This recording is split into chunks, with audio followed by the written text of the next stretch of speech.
the question is, how do you actually define the score? Because now the test is more complicated. Yes. The answer from students are more not determinative. Right. So eventually, you want to assess its performance. Right. You need to turn to some measure like good or bad or ABCD or 1, 2, 3, 4, 5, right?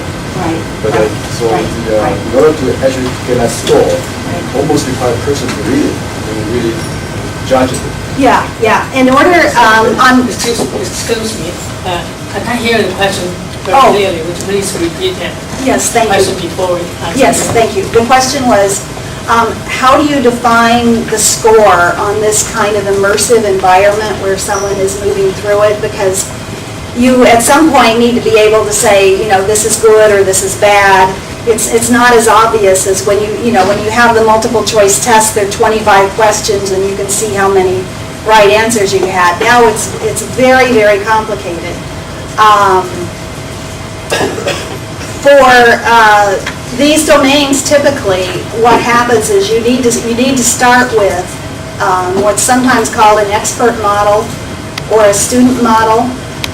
So as part of the research and development process, you really need to have worked out, working with subject matter experts typically who know the domain, the science domain, whatever the domain is.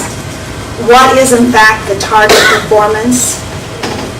And so then you end up comparing the student performance with the way that an expert, or it could be an expert, for that age, would move through the environment. And so it has to be tailored for every single one of these environments. It becomes much more complicated than it would in a multiple choice test. So you're comparing, if what an expert would do, for example, is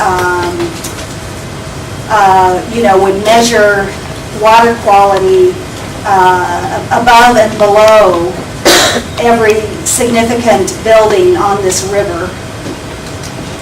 And then an expert would compare the quality of the water to the number of deaths in the neighborhood.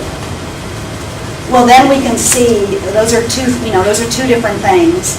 Then we can see, did the student do both of those, one of those, or both of those? It's actually more complicated than that, but if there are 25 things an expert does, then for each student, we can see how many of the expert things the student actually did.